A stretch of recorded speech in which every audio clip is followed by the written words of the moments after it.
सद्गुरु श्री ब्रह्म चैतन्य महाराज गोंदवलेकर, इनका प्रवचन 1 जुलाई।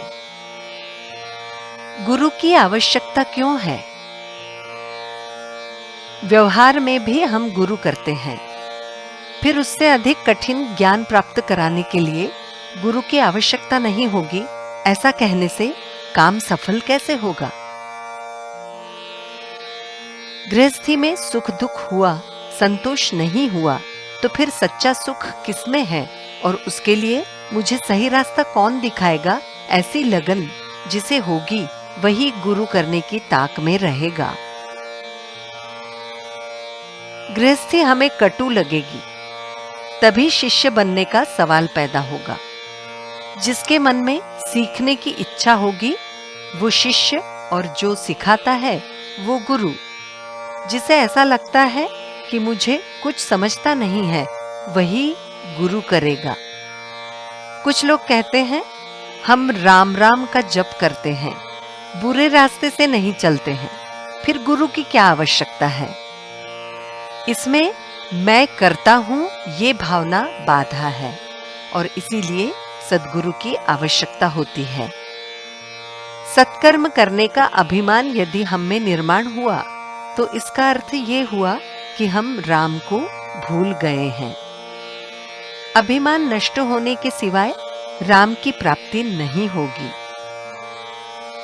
संत नामदेव भगवान के निकट पहुंच गए, फिर भी उनका अभिमान मिट नहीं पाया, इसलिए भगवान ने उनसे कहा, गुरु करो।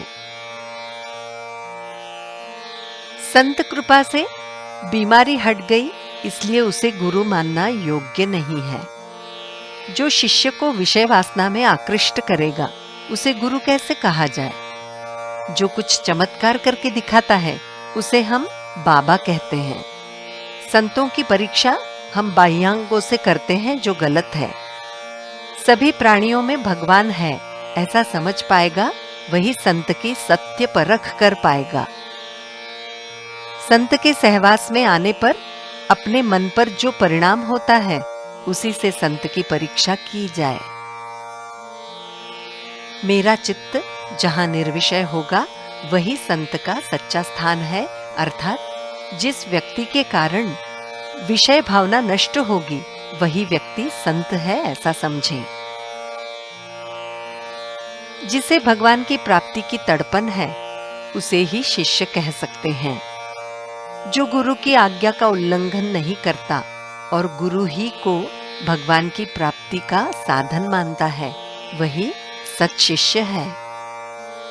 हम गुरु के सिवाय अपना और कोई धर्म कर्म ही न माने।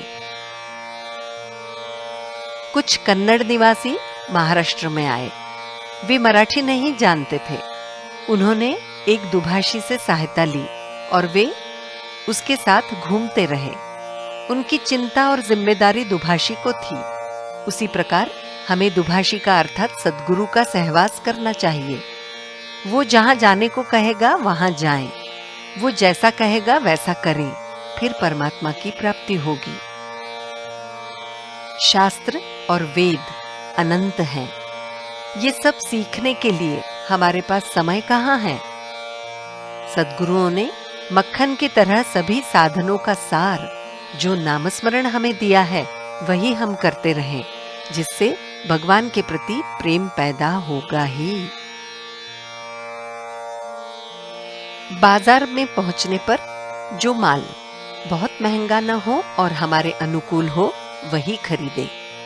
उसी प्रकार परमार्थ प्राप्ति के लिए जो अनेक साधन हैं, उनमें से नाम स्मरण सबसे श्रेष्ठ साधन है, वही लेते रहें और आनंद में रहें। भगवान की प्राप्ति के लिए जिज्ञासा निर्माण होना भाग्य की बात है। ऐसा जिज्ञासु यदि मिल गया तो संत को जीवन सफल होने का आनंद होता है। जानकी जीवन स्मरण जय जय राम।